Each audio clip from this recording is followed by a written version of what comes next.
महायुतीमध्ये 5 जागांचा तिढा अद्यापही कायम आहे। त्यामध्ये पालघर, दक्षिण मुंबई, कल्याण आणि नाशिकच्या जागांबाबत तिढा आहे। ठाणे लोकसभेच्या जागेसाठी शिंदेंची शिवसेना मात्र आग्रही। कल्याणमध्ये श्रीकांत शिंदे यांची उमेदवारी पक्की आहे। ठाणे, पालघर, दक्षिण मुंबई, कल्याण आणि नाशिक या 5 लोकसभा जागांबाबतचा महायुतीचा तिढा अद्यापही सुटलेला नाही।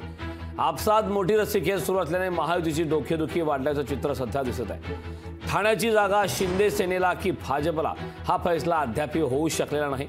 मुख्यमंत्री एकनाथ शिंदे यांनी ही जागा त्यांच्या पक्षाला मिळावी हा मुद्दा प्रतिष्ठेचा केलाय।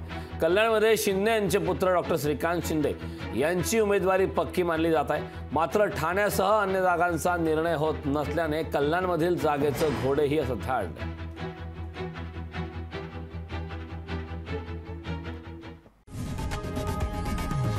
लोकशाही मराठी ऐका, पहा, जागरूक रहा।